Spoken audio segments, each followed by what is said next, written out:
All right, what's up, everybody? This is Jason Flame with the Master Motivation for Monday, and our special guest today is a good friend of mine, Chris DePalma. What's up, buddy? How are you? What's happening, Jason? How are you, sir? Good. I got to fix your name because it's supposed to be a capital P. That's on that. Mine says capital P on my side. We'll fix that. All right, what's up? What's up? All right, so hey, guys, just a reminder. I set out a goal. My 2021 resolution, if you will, was really to recognize and highlight people that have motivated me, people that have inspired me, my family, my friends. And Chris DePalma is someone that I have known. Gosh, we've known each other since high school, and we've had a great relationship ever since then. As a matter of fact, my very first memory of us, Chris, and you can add to this very first memory was we're sitting in, I think it was a Spanish class, and we came up with this silly idea of I was going to train somebody and you were going to train somebody and we were going to have them fight and see who was the better trainer. Is that what you remember? Yeah, I vaguely remember something along those lines for sure. Remember that four of us in high school that were already black belts in martial arts. I think there was three or four of us, and we were always, had that unspoken thing amongst all of us. So definitely. It goes way back, and since then we'll get into this. And guys, if you're watching, please feel free to throw some comments in here, share this video, and ask questions, because I'd love you to learn a little bit more about my good friend Chris, and he's got a lot of stories to tell. So why don't we start first? Chris, talk a little bit about yourself and your childhood, where you grew up, talk about your parents, and we'll go from there. Sure. So like Master Flame said, my name is Christopher DePalma.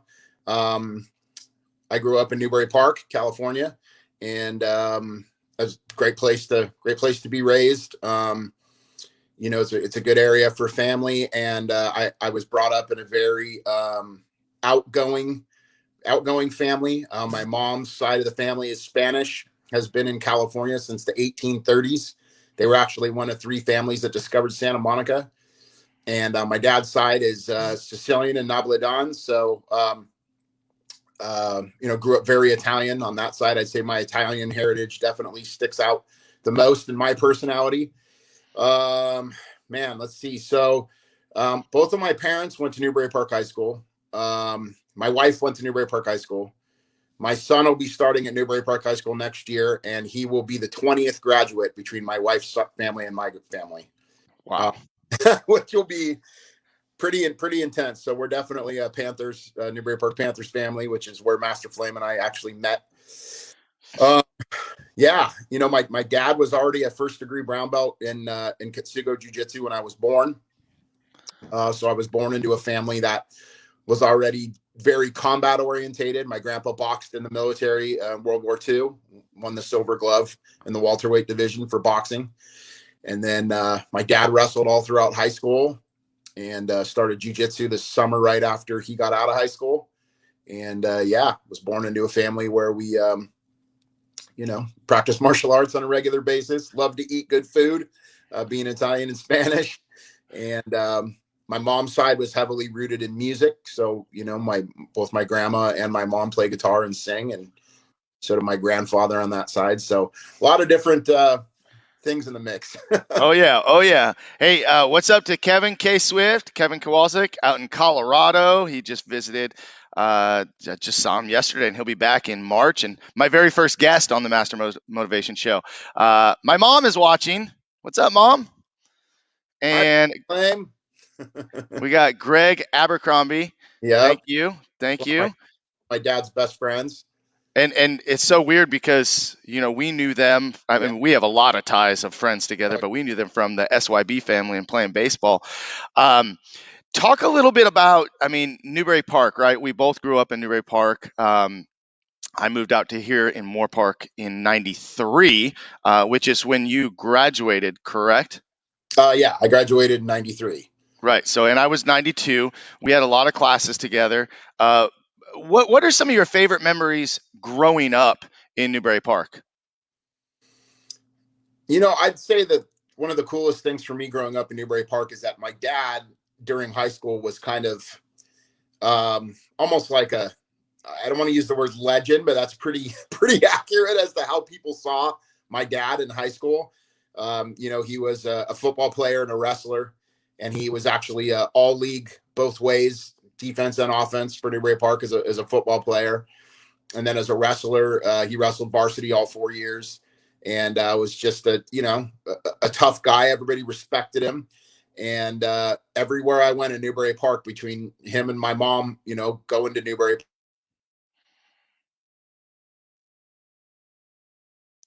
Sorry, we lost you there for just a second. Yeah, Lost your mic. There you go. they were very they were just very known around town. So it seems like everywhere I went, there was always some kind of a comment or a recognition of, hey, you're Chris DePalma's son, or you're Linda Marquez's son, and so that was really cool growing up in that small town feel, and knowing that my family had gone back in Newbury Park. I think my dad's family moved there in '63. So, growing up in that town and knowing all your friends, and a lot of my friends, my parents and their parents went to school together. So I would say that was probably my most solid, consistent memory. Yeah, yeah, cool. I mean, definitely deep rooted through and through Newbury Park Panthers. That's always been you. Um, when I met you, you were already a black belt, and we talk about Ketsugo JuJitsu, and I'm sure people are watching. Family understand and know, but tell everybody the difference real quick between Ketsugo JuJitsu and Brazilian JuJitsu, because they're both JuJitsu, but totally, well, I wouldn't say totally different, but there Yeah, are some very big differences. So talk about that real quick, and then we'll move on and talk a little bit more about your dad again. sure. So my instructor's name was Harold Brocious, and he started Ketsugo Jiu-Jitsu in 1952. Um, and prior to that, he had trained a lot of military. He had trained bounty hunters. He had done what was, back then they called it catch as catch can. Now they more refer to it as catch fighting. And then also had studied some traditional Japanese jujitsu, and had developed a program called Suspect Control that he taught to the police department up in Lewiston, Maine. And that was back in the 50s. And so Kitsugo um, is a Japanese word that roots back to basically a mixture, a combination. It's an anything goes type mentality. So you can put a lot of things into the pan and cook it all together and come up with something good. And so between he had also done what was called American Indian wrestling. So he'd done some Indian wrestling, he'd done some catch fighting and traditional jujitsu. And also he lived with two national champion boxers. So our martial art had all these different aspects to it. And he developed the name Ferocious Brocious growing up because he would enter tournaments and they were no holds barred and full contact. And after a while, people would just drop out. They were unfamiliar with being able to switch your style, on a dime. So it was almost like early MMA in a way, if you kind of frame it up. But it was made to be very quick, very the execution very fast, and it was not trained to tap per se. In class, of course, we wore traditional judo gis, and we would always train to tap, but it was more so for a practical, no nonsense street self defense type system that could be taught to law enforcement and security, and also just be available for the average person to be able to learn how to really defend themselves without a lot of fluff in there. And I think so the biggest difference to me is people think when you think Brazilian Jiu-Jitsu, you immediately think Royce Gracie and what started all of the UFC basically, and a lot of groundwork. And Ketsugo really incorporated a lot more stand up joint locks manipulation, and it was, I mean, I just, for me it was whatever works, right? Yeah, That was always kind of our motto was, we're going to use whatever works, but it was a lot more stand up, and it's more of a Japanese system per se than it is a Brazilian system. So let's go back, talk about your dad again. He was huge football wrestler. He was a magician. Yeah. He was your dad did kind of a lot of things and knew a lot of different people. So, and I know um, we always talked about what an influence your dad has had on your life and how he, formed you and how you became a man, and now some of the things that you're passing on to your son. So, talk a little bit more about your dad. Yeah, for me, I think when I think of my dad, I kind of think of the word larger than life comes into you know I remember being a kid and my dad did so many different things, and then adding music on my mom's side into my background. I was almost like embarrassed to say to somebody the different things that my family did. Oh, now you're a musician. Now you're a magic guy. Oh, you're a martial artist. Oh, because after a while, people were going, dude, you can't be all those things. You know what I mean? Like it doesn't. So what larger than life kind of comes to my mind because my dad did so many things that were um, what people would view as being, extraordinary things. And he was such a tough guy on top of it, but also, very sensitive. So we used to, a term we use in my family a lot is steel and velvet. It was like a combination of a guy that was super tough, but would also be the first one to stand back to back with you if you had an issue, and also be the first one to cry with you if you had an issue. So um, I was his only child, and my mom and him, they got married young because it was the right thing to do. They both grew up Catholic, so it was the right thing for them to do. And they discovered that they were really good friends and they weren't supposed to be married. So I was all my dad had as far as um, you know being married or having children. So he poured everything he had into me, and yeah, I mean, our relationship was special. I still mourn him. He passed away at 49 years old of an aortic aneurysm. It was a freak thing. There was nothing that could have been done to stop it. Um, and it's been 15 years this March, and I still mourn him every day. Well, when you said larger than life, I remember, I had several instances where I got to train with your dad, but also kind of got to see him outside. And when you say larger than life, I think that's very fitting for him because he was loud, he was strong, he stood up tall. And one thing that I always noticed, I could always see it, especially on the mat, is his pride in you. He would kind of sit back and I would watch him watch you, and I find myself, and I know people watch your son now with that same pride, right? Oh yeah. um, uh, Kevin has a question. He said, what was it like having a dad train you, who was an influence in the industry, ups and downs? So what was it like training with Pops? So I'm a technician when it comes to my jujitsu training. I pride myself. I can be tough at times, but I've always thought of myself as more of a technician. You give me something that's kind of all over the place, and I figure out how to put it all back together and how to pick somebody apart on the mat. My dad and my son are very similar. They have a killer instinct where fighting is almost enjoyable for them. Right. So my dad, when he'd go out on the mat, I mean, I had to basically talk to him several times and go, hey, you know what? I need this student. Like, you can't hurt them. You know what I mean? Like, you can't. And you remember what that was like, Jason, when you had your Princeton school. Remember, he brought that doctor to watch class that one time, and he Oh, dress clothes, and he saw us out on the mat, and he couldn't help himself. He started taking his clothes off. He's getting out on. I mean, he couldn't help himself. So that was something that definitely could be a pro and a con. He was super tough.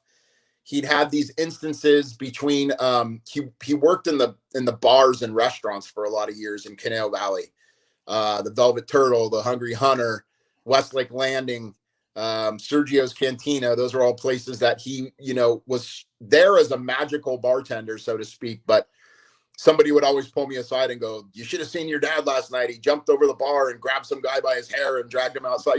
That kind of a thing. So That that doesn't surprise me, not even at all. You train your son, I train my son. I know Kevin and I were just literally talking about this yesterday. He's training his sons. And do you feel like maybe your was your dad harder on you? Did he have higher expectations? Was he a little bit softer? What was his approach with teaching you? yeah, that's great. That's a great question. My earliest memories, we would train in the backyard, just the two of us. I was probably 3 or 4, and then he started me in classes at 6. Especially with a lot of the joint locks and throws, he wanted to teach me things himself to build my base before somebody was stretching my joints out a lot. But yeah, he was hard on me at times, and also he got to a point where I'm almost kind of there with my son right now. My son and I still train a lot alone, but in a class setting, I try to get him to train with somebody else. That way, I'm not sitting there micromanaging him the whole time and trying to watch all of his moves and correct things that he's doing, because nobody likes that. And my dad got to that place with me too, where him and I would, kind of battle on, just let me do my thing, don't be on me all the time, kind of a deal. So we went through a lot of years, and then I came full circle again, where I seeked him out for that, to be back into the details of what I was doing. But I'd say the early teen years, you don't really want, dad involved in everything you're doing. So I'm there right now with my son, and and my dad got to that place with me, and he was really good about having me train with other people and only stepping in if I asked him to. Right, right, right. Now, of course, your mom ended up remarrying, Yeah. and you have an extended family now. Talk a little bit more about your mom and the rest of your family. Yeah, so my mom, same thing, grew up in Newbury Park. She was an unbelievable talent in music.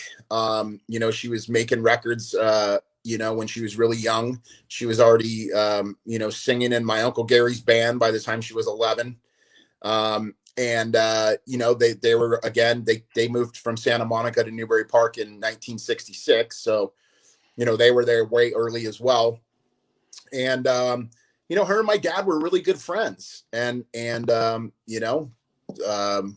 she ended up getting pregnant pretty young, and they did the right thing, and decided, we're both Catholics, and we're gonna get married and raise a family. And they loved each other, but they were just kids. And so when they separated, my mom met my stepdad a few years later where she was working, and he has actually been a massive influence for me as far as my work ethic goes. My dad was a dreamer. My real dad, I'd have to say, dad, dad, dad, dad, 6 times to get him to look over if we were watching a TV show, or he'd go into his head, and he was very creative. My stepdad worked 12 hours a day, every day, taught me how to put an engine into a car, taught me how to, work on the house, taught me that, you always wash your own car. You don't take your car to the car wash, things that you just do when you're younger. So I learned a lot of my work ethic from him. And a lot of people always said that one of the most amazing things was our family parties. My dad would come. So it'd be my dad, my stepdad, and my mom, and they'd all be at the same party, and everybody was friends and got along. And it's still like that. My dad's sister and my mom still call each other sisters. And that she was here yesterday. She was at my house yesterday for Super Bowl. My mom and her were together. So it's pretty cool. It's a cool dynamic. It's very unique, but it works. It's always been great for us. That's awesome. That's awesome to hear. Yeah. And talk a little bit about, you have a sister and your brother Yep. who Yeah. recently passed away. Yeah. So my brother, I was 9.5 years older than my brother. We were extremely, extremely close. We played music together. He was a brown belt under me in jiu-jitsu. He trained with me in jiu-jitsu. Um, I still am. I mean, extremely proud of him. Life didn't go exactly how, you know, um, he or us would have hoped for him, probably around late high school era. And then we played music together for a long time. We were in a band together that, you know, played for 10 years, did all the Hollywood scene, House of Blues and Viper Room. And um, we were extremely close. And then, you know, life just didn't steer him the right way. He didn't interpret life the same way that my sister and I did. Um, and he ended up passing away in October. And it was very sudden. You know, it's been crushing for my family. And yeah, he has a 6-year-old daughter who's my goddaughter. And my parents still continue to have her half of the week, and you know, Laura and I do the best we can to also be role models for her. And then my sister was born when I was 21, which was pretty great. My mom had me at 6, my brother at 26, and my sister at 37. So we were all like only kids. Yeah, exactly.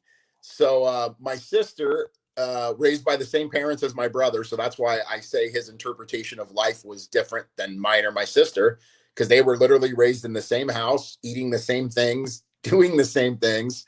My sister is 24. I hope I have that right. She could be 25, but I think she's 24. And she actually grew up in my parents live in Santa Rosa. So you kind of have a choice of if you're going to go to Camarillo, Newbury, or Camarillo, Thousand Oaks, or Moore Park. And my sister actually was Moore Park. She went to Mesa Verde and then graduated from Moore Park High School. And then she went to NAU and got her teaching degree.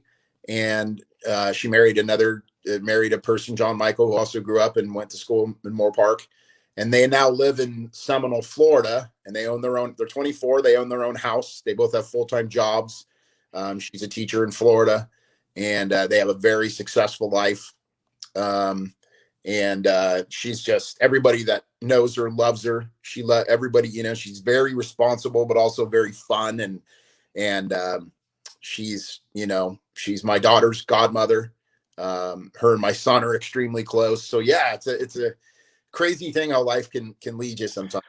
Yeah, yeah, it's really cool. You know, obviously, I've known her for a little while, and I'm watching her on Facebook, and she seems super happy, and you know, being in Florida, I'd be happy in Florida. You know, I mean, we live in California.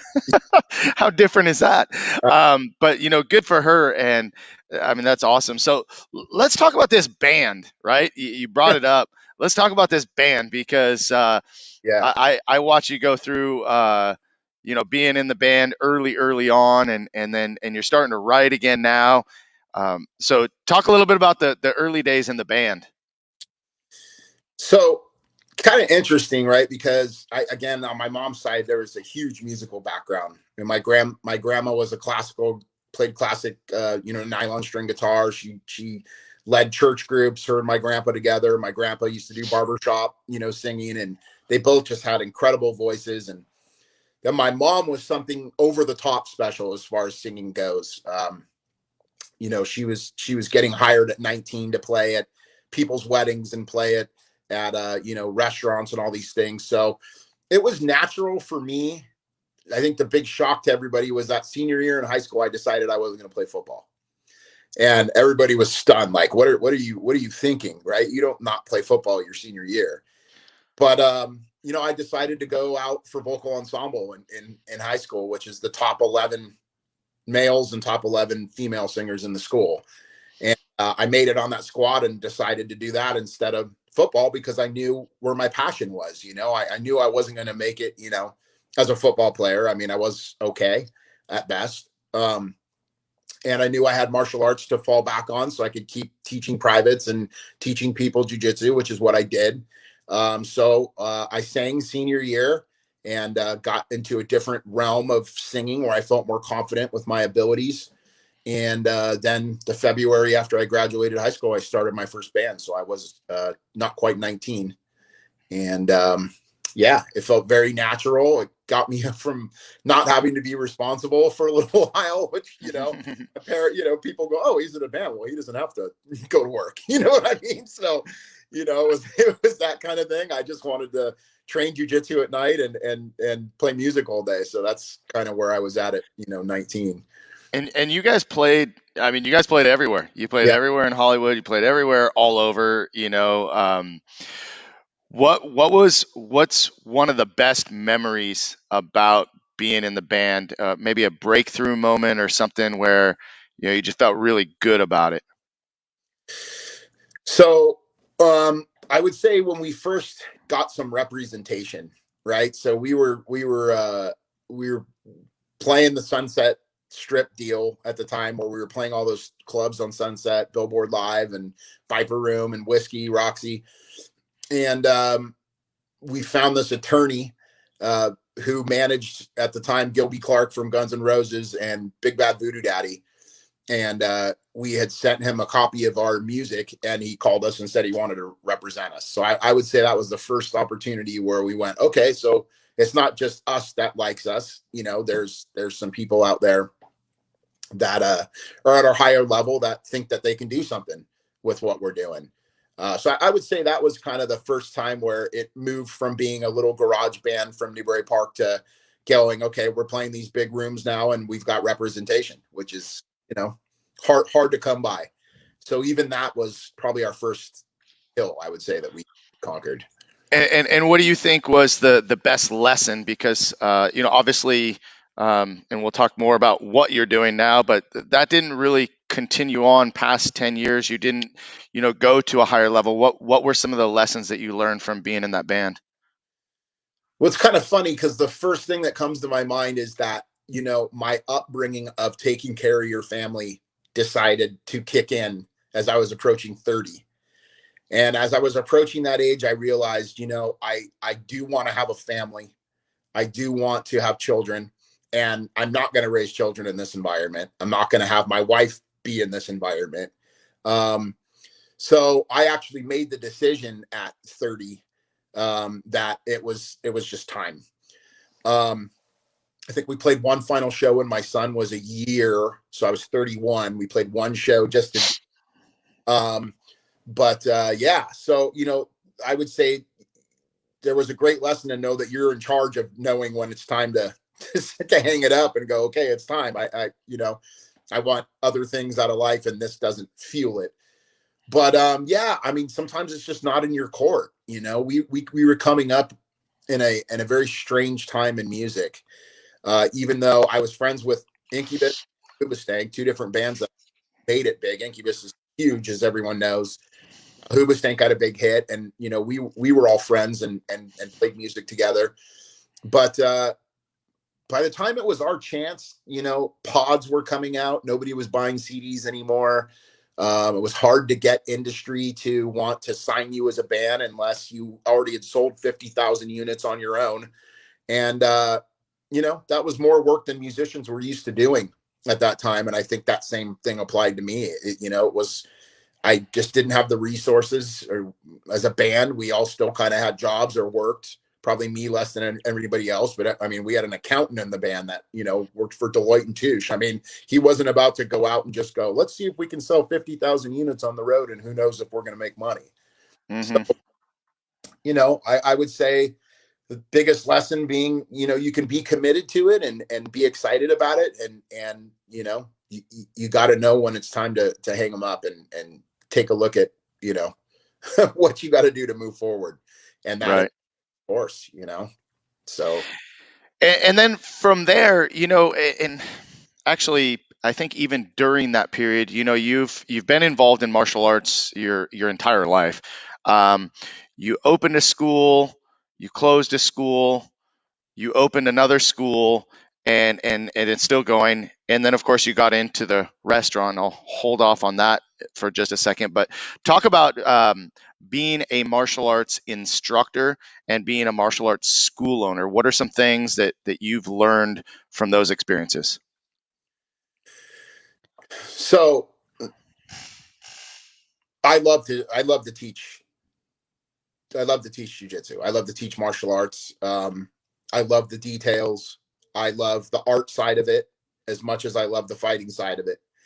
Um, for different reasons. It represents the yin and the yang, right? I mean, one side is getting to get out there and get your aggression out and find out if the stuff works, and the other stuff is honing this beautiful, detailed art, um, which for me has always been, I've been right in the middle as far as appreciating both sides and wanting both sides for my life. So I love instructing that to others. Um, Business side of it, the first school that I opened, I only had it about a year. It was across the street from the Civic Arts Plaza in Thousand Oaks. And funny enough was, even though it was like 2004 and UFC had already been around for 10 years or 11 years, and everybody knew about jujitsu, um, I just couldn't make it work. Jujitsu was still not big enough yet to where I could have a regular following and clientele show up for class every day. And then, funny enough, the property that it was on was the main line, water line kept breaking underneath the ground, and it soaked my mats down like 3 times. So, so I was young, and I just went, okay, this isn't working. And then I went to work for you for well, I think 2 to 3 years. Yeah, it was a bit. And I learned a lot. That's where I learned how to be a businessman with martial arts. Was working at Tong Soo University, and working with you. Because for me at that time, I taught out of my backyard, or I taught in the living room, or I taught at somebody else's school.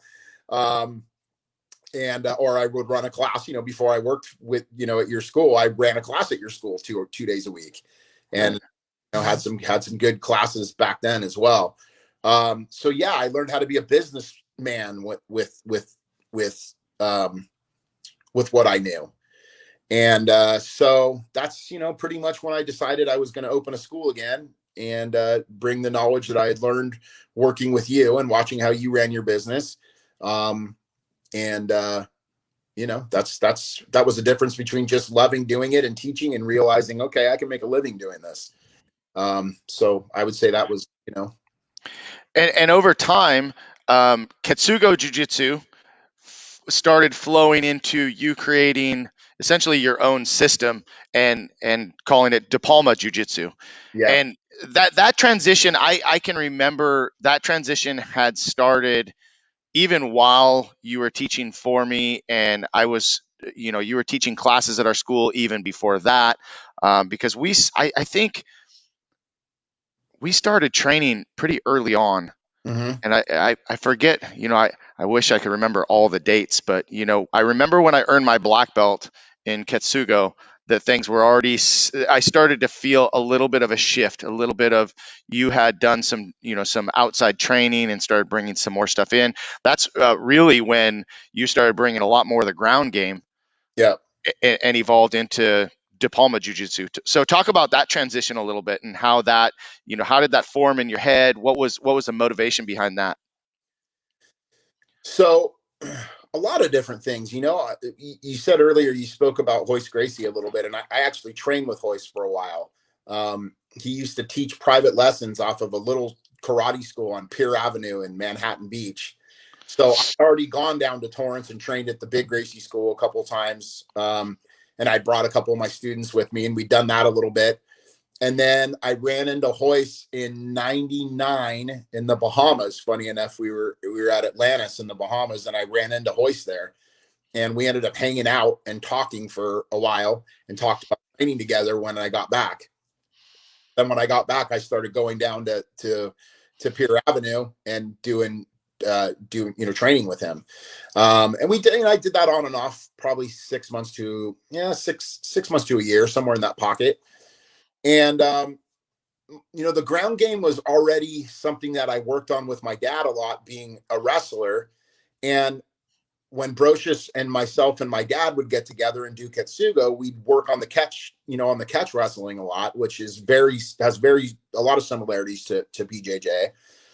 And so, between the wrestling and the catch stuff I was doing with Brocious, and then going down and training with Hoist, and I was working at a photography studio, and the photographer's name was Ed Keller, and he was a blue belt in Machado Jiu-Jitsu, and ended up being the first Brazilian Jiu-Jitsu instructor in Conejo Valley. When Elite opened up, he was the instructor there, and he ended up getting his 3rd degree black belt before he passed away suddenly as well. And so I had all these new alliances that were going on inside of me. And I was seeing my traditional jujitsu roots and seeing how it was translating to the ground. So, I was bringing in all these other ties of, oh man, I can see how this translates to this. Right. And then, yeah, I mean, it was all of that put together with my son being born, being the fourth generation DePalma that was in martial arts. And, he had my dad's killer instinct and super tough. And I just went, man, there's four generations of DePalmas and we've all done our own thing, and all have this lineage. And it just felt like the right thing to do. It felt like a great representation of what I was doing and my family heritage together. Right. And then you opened the school in Newbury Park, which is still running despite COVID Yeah. restrictions and all that fun stuff. And so you've been teaching at that school, and you have instructors and partners and students that are working with you. From there, you kind of that really kind of led you into this next phase of your life, which out of nowhere comes the opportunity to take over Country Harvest. Yeah. So let's kind of transition from the martial arts to now buying and owning a restaurant that has a long history in Newbury Park. So how did that happen, and what even sparked that? So it's funny. So when I first opened the school in 2015, it was an industrial area, and I had 27 students, and I built that to 80 students, and we couldn't house it where we were at anymore. So so Rick Ostrander had his Kempo school on Kimber Drive that was there for years, and he ended up moving his school, and that place became vacant, and it sat open for about 6 months. And another person who went to high school with us, Matt Bovard, he was training with me in jujitsu, and he said, "Man, we should try to take that location, that Sifu Rick moved out of." And so Matt became a 10% partner in the studio, and we decided to move to that location. And Debbie, so that location's right next door to Country Harvest. It shares a common wall. So Debbie, who was the original owner of Country Harvest, her and my dad knew each other since the late 70s. She used to work at the Velvet Turtle when my dad worked there, and they knew each other a long time. So her and I already had a really, really good relationship, and she would bring us food all the time and send stuff over for us when we were training and things like that. And then her mom became ill. She's from Wisconsin, and her mom became ill, and she made a decision that she was pretty much done in the restaurant industry and wanted to move home and be with her family. And she had sold the restaurant. And about 10 days after the sale, the couple who was running it realized they couldn't run it. It wasn't suited for them. They didn't have an idea of how inclusive the restaurant industry can be, very tough. And they just didn't realize.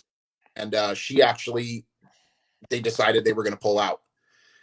So mind you, they pull out of the restaurant, and for 10 days, we would be running classes and watching people pulling up in their cars and wandering around the property and looking in the windows. And so Matt and I said, just what if we were able to take over the restaurant?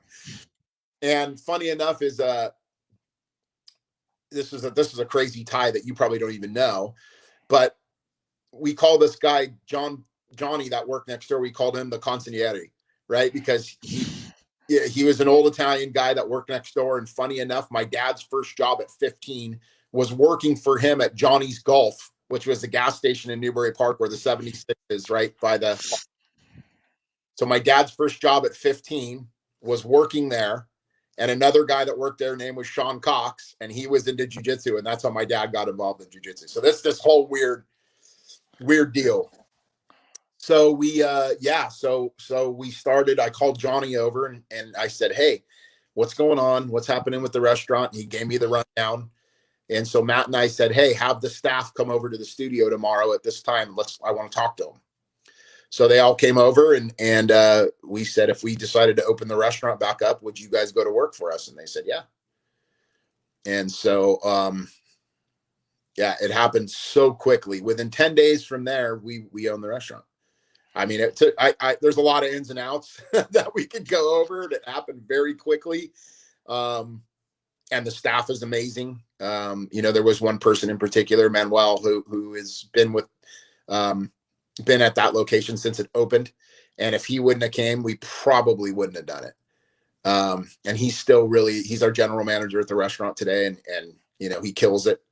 And it was just turnkey. It already knew how to do its own thing. We just needed to make sure the vendors got paid and and make sure we kept everything the same and kept high quality. And I think we've done that, and also done more. We've made alliances with all the schools and all the sports teams, and yeah. Well, and that's what I wanted to really dive into, is that, when it comes to Country Harvest, it, to me, and this is just seen, from the outside over the years, but also knowing you and knowing your heart, Country Harvest is what really put you on the map in Newbury Park as far as a contributor, a community supporter. Of course, you've grown up there and been there your whole life, going to school there, training there, everything, right? And now you own this restaurant, who basically is one of the staples. I mean, it's just one of those places in Newbury Park that just it's always stood tall, right? And here you are, using it as a vessel to help your community, support your community. I see that you sponsor just about everything, right? and Yeah. and that and that's where you and I always saw eye to eye about being a giver, serving and helping out wherever we could. You've always been a very generous person. And I know that you work with a lot of the youth sports leagues, especially because your son, your daughter, your family is engaged and involved. But um, talk a little bit about some of the things that you've been able to do and to really give back, in Newbury Park with Country Harvest.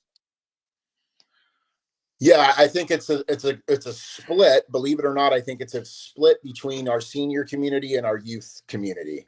On the youth side, we have fundraisers for every school in Newbury Park. We've done it for every school, and we love to do it. Um, I think being aligned with families and being aligned with the youth in our community is an opportunity for people to see that um, there's a glue in our community. There's a family dynamic in our community, and our restaurant represents that. And so every time we're fortunate enough to involve ourselves with one of the schools or the sports organizations, we get to show them that this really is the community that supports that dynamic, that supports being together as a family. We don't have any TVs in the restaurant, so you're forced to talk to each other, right? So it's like, it just gives us an opportunity to really attach our names to being about this community and about family dynamic, and about supporting a kid, who's in the spotlight doing the best that he can, whatever the sport may be. And so it's a good representation. We're that way. The dynamic of the restaurant is that way, and our youth sports community is the same way. And it's just a really good alliance. And then I'd say the second half, which may even be bigger, is our alliance with the senior community. The seniors love coming to Country Harvest because we still make meals the way that meals were when you went out to dinner in the old days. There's a basket of bread or muffins on the table. Again, there's no TVs. We serve chicken pot pies and pot roast and meatloaf, and we still have seniors that we still serve liver and onions, which, you're not gonna catch me eating that, but there's seniors that order that for lunch. Seriously, you still get a salad or soup with every meal, and so you still get $10 off on your birthday. We still have all the dynamics that you had growing up when you went to restaurants, and I think ultimately that's, that's been a huge part of why we have such a great alliance with the senior community. Currently, we serve seniors every single day in large quantities throughout the pandemic. We're serving right now with our two programs together. We're serving about 225 seniors a day Wow. um, throughout the pandemic, which has been incredible for both parts. So yeah, it's just, Country Harvest can just do some really cool things, and it's been an opportunity for me to really show where my heart is at and who I am through that, like you mentioned. And then of course from there, you move on to open Coach's Ice Cream, Yep, yep. right? So it's like karate school, Country Harvest. You got, these three businesses all within the same. So how did Coaches come up? I mean, I know, but tell everybody, how did Coaches come up? What was the idea behind that? And you know, where did that all start? So Matt is my business partner. Him and I own Country Harvest together. Bushido together, and we decided that. Let's see. I'm going to paint this as cleanly as I can. I actually got tired of having our kids' room at our location where Coaches is at. Parents sometimes would drop their kids off there and not come back for a long time.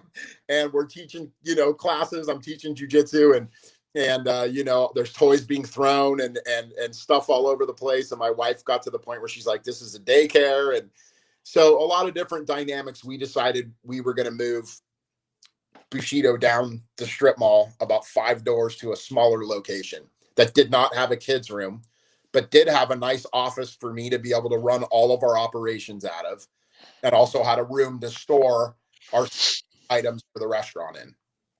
So we moved it down there, which left this big. Coaches is actually the best location in the whole strip mall. It's right on the corner. It has its own side parking lot, and it's all surrounded by glass windows where you can have a beautiful view, and everything's, it's a great location. So we thought, do we really want this to go to somebody else? Do we want this to either sit vacant, which isn't good for business, for anybody's business, or do we want this to be something that we still have? So Matt and I were constantly coming up with ideas. I mean, at one time it was going to be a play against sports. At one time it was going to be all these different things, and he's a representative for O'Neill. He's been with the company for a long time, so he has very good retail vision. And for me, me and him both, we've always been the type that we just go make a mess and figure out how to clean it up later after after it's done. And so Coaches were running on elliptical one day. We were doing some strength training, and I said, "Hey, remember Zips Ice Cream used to be in this center?" And he actually didn't, because he didn't come to Newbury Park till 1988. But Zips Ice Cream used to be in that center when I was a kid, and Casey's Arcade. And so if you were a kid, you'd go to Zips Ice Cream and you'd have your ice cream out of a baseball helmet. And then you'd walk up to Casey's Arcade and you'd play video games. And that was like a great birthday. Oh yeah. And so funny enough, Coaches is Casey's. Coaches is where Casey's Arcade was.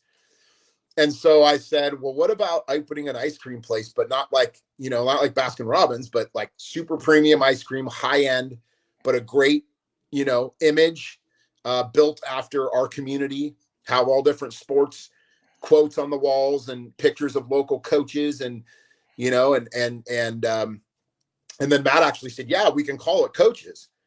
And it just kind of spiraled from there. I'd say the thing that's been the roughest about Coaches is it hasn't even had a chance to stretch its legs yet, because the city delayed us 3 months of opening. So we missed about 3 months of our first ice cream season. And then the following ice cream season, 1 week into it, we go into the pandemic. So we don't really know what that place can do yet, although I get to franchise it probably once a month, because the inside is super cool, very unique and super cool. So Yeah. Well, so that leads me into the next spot. Of course, my mom wants to tell, everybody that she used to take me there when I was a baby. I remember going to Casey's. I remember playing in the arcade. That was good times. oh, yeah. So the pandemic, But whatever your feelings on it are, everybody obviously has different stuff. But I mean, it's a struggle, right? You got three businesses within, the same building.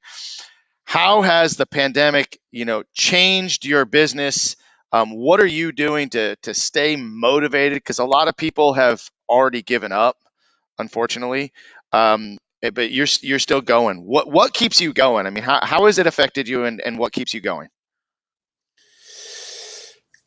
Well, I mean, I'm gonna go with the selfish answer first and say my family is the most important thing in the world to me. My wife and my kids, I take that very seriously.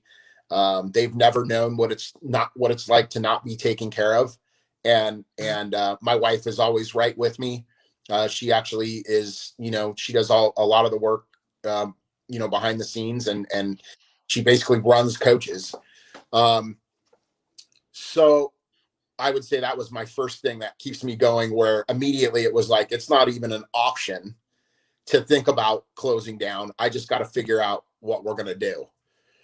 And so all three businesses are in a very different spot. Bushido being mostly a jujitsu school, I think we've probably been open maybe 2 months out of 10. Um, not being able to have contact is it's impossible in a jiu-jitsu school. And Yep. then to make matters worse, our strip mall is in a public parking lot. So we're not assigned parking spots for each business like other businesses are. So it's not like I could even move mats out into the parking lot. It wasn't even an option. So that was one thing that has been very hard. Um, Coaches has been pretty much in survival mode. We went to a skeleton crew. Coaches is primarily high school kids. That it's like their first job, that's at the high school. That's how we wanted it. We wanted parents to be able to go, hey, come see our kid. He works at Coaches. And, so we had 15 juniors and seniors for Newbury Park High School when it was busy, working 2 to 3 shifts a week at Coaches, and that's down to everybody's getting 1 shift a week now, and my wife doesn't even take a check. So there you go. But you know what, we're building the brand, and there's been a lot of days when the world did not feel good during this pandemic, and you see a grandma and grandpa walking down the street holding their kids' hands coming from their house to the ice cream shop, and there's no better feeling. I look at my wife and I go, see, that's why we do it right there. Because there was so much joy on those kids' faces, ready to come in and pick out their ice cream and get time with grandma and grandpa. And the grandpas come in and go, well, I shouldn't, but I'm going to go for a triple, so good feeling. Coaches is going to make it for sure. We're actually just starting to even see a turn as it's getting warmer. We probably had our best weekend this past weekend that we've had in 6 months, which was great. And it's a great atmosphere, and it's heavily rooted in our community as far as it is all about where we live. And I think that's the appeal for other people that have been asking us about franchising it, is that you could do one for Moorpark and it would have the same thing, except for it would have Moorpark's coaches on the wall, and you could do it for Simi. You know what I mean? So I think that's been where it's at, is that it's got some cool things in it. And then Country Harvest probably had stood the opportunity to lose the most, right? Because it's a big restaurant. We have 30 employees, seats 100, almost 150 people, and that all went away. As far as other than the short period of time where we could seat 25%, we've been either patio dining or takeout the whole time. But I mentioned earlier that we'd drawn these alliances with the senior community. So our first thing that we did was we contacted all the senior facilities that we cater throughout the year, and we developed a meal delivery program where they could call us by noon every day, whether they're at a home in Newbury Park. We did one in Camarillo. We did one in Thousand Oaks. And they would call us by this time and order their food. And then we would have a delivery driver every day and go drop all the food off for that specific area. So we started doing that. And then we were contacted by Senior Concerns, which is an unbelievable organization in Thousand Oaks. which is called Meal. They do Meals on Wheels. And originally it was being done at the Westlake campus of Los Robles Hospital. So Los Robles has a campus in Westlake that used to be Westlake Hospital, which is actually where I was born. Um, and they were making 100 meals a day to go out and deliver to the seniors in the community. And they reached their capacity where they couldn't, the numbers were getting higher and they couldn't do it more than their 100. So they reached out to us, and we've taken over that program. So now we do we have pickups 5 days a week for that program, where they come and they pick up the food and they deliver it to the seniors. And that it's been incredible for us, incredible for them. So each one of the businesses did its own thing, but ultimately, I think all three of them will thrive when we land back on our feet, whatever that looks like. And I'm super fortunate for sure. And timing is everything. Timing is always everything. So these relationships that you've built, and also, it's I believe it's a result of you being willing to get out there and look for these different opportunities. Because opportunities don't always just fall in your lap. You have to be open to receiving them, and keep your eyes and ears open. So you've done that. And so, as we're wrapping up here, we've got a couple minutes left. Um, it's great to hear your story and let you tell everybody a little bit about yourself, because I've known you for well over 20 years, and gosh, I mean, we're going on 30 something 30, years. 30, yeah. It's Yep. crazy. It's crazy. I'm not that old. Neither are you. Yeah. Um, and so, before I give you a minute just to give a little bit of motivation to those watching, and close things out, I just, like I said in the beginning, my entire goal for this video was really to highlight you, and talk about you, so that people could meet and understand. I have several students that like to watch these videos, and they ask me questions like, who motivated you, who inspired you, and Chris, since we've known each other, we've had a lot of just a lot of history together. Probably one of my oldest friends, and someone that I consider very close. We call each other for advice often, and we've literally shared blood, sweat, and tears, on and off the mat. You're an amazing individual. You're a very caring person. I've always thought of you as someone that really put family first. I know that came with your upbringing. I see it. Your relationship with your wife is amazing. Your kids, I see the pride that you take in being a part of their life, and just being a positive influence. I see what you're doing out in Newbury Park. It makes me proud. I've actually been in Moore Park now longer than I ever lived in Newbury Park, which is kind of interesting. I just realized that not too long ago.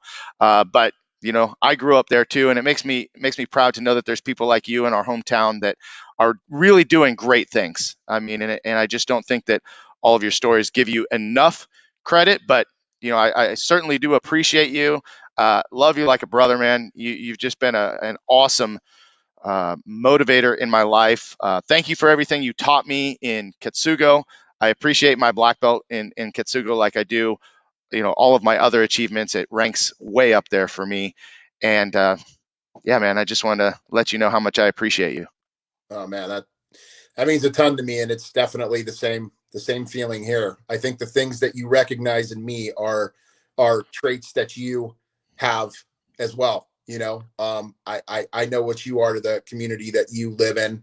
I worked for you and with you for a long time.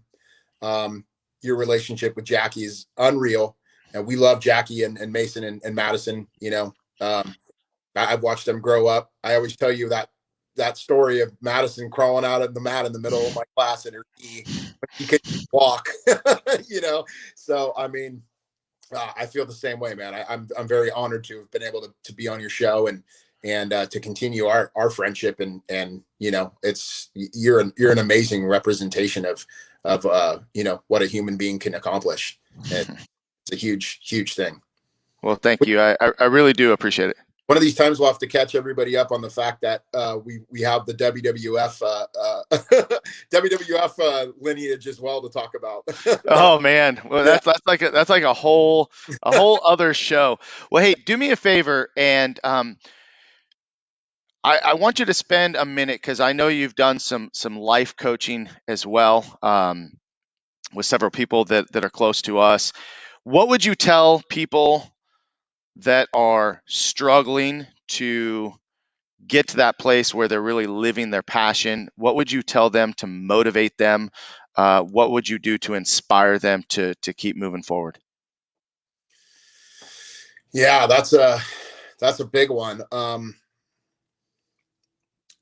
would say that listen inside, listen inside of yourself to the things that make you excited about life. If it doesn't feel good, it doesn't feel right, and it doesn't feel accurate, it doesn't have to be the truth.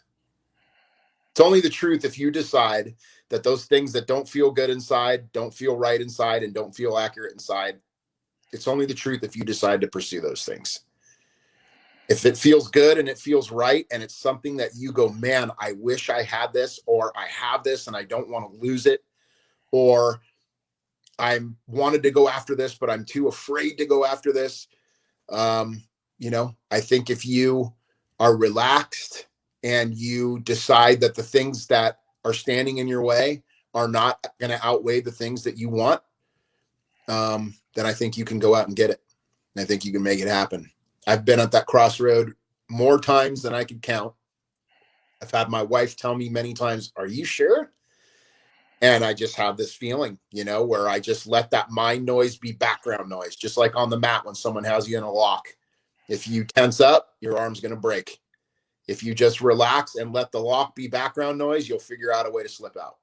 And it's the same way. If you want something, you see it in front of you, and it's a big deal for you, don't let that mind noise and that voice that doesn't make you feel good talk you out of it. Put that aside, let it be background noise, and stay focused on what you want to get. Good stuff, man. Good stuff. Hey, I really appreciate you taking the time. I know you got a lot to do today and a lot going on, but definitely appreciate you speaking some words of wisdom and motivation. I hope that everybody watching really, truly enjoyed this. Just to kind of give you an update or a heads up, we got a couple guests coming up over the next several weeks. I'll be doing this every single Monday for all of 2021. I also have guests in the wings for enough to fill 2022. So I just want to keep sharing my friends that are super motivators in life, and hopefully they bring a little bit of motivation to you as well. So some of our upcoming guests, we got Miss Hillary Brooks, kickboxing instructor, recovering alcoholic, and also just recently certified as a drug and alcohol counselor.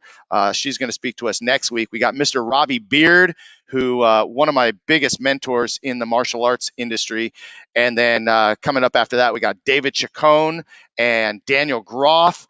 I just can't wait to share all these guests with you guys. It's going to be a great year. And we have Stephen Wonderboy Thompson coming up.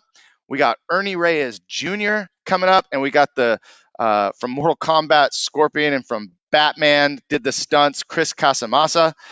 So I'm super pumped for all these interviews. Chris, thank you so much for your time again today. I hope everybody has a great week. Thank you, Master Flame. Thanks for having me on the show. I appreciate it. All right, guys. Well, listen, go out and make it a great day and have an excellent and an awesome week. Take care, guys.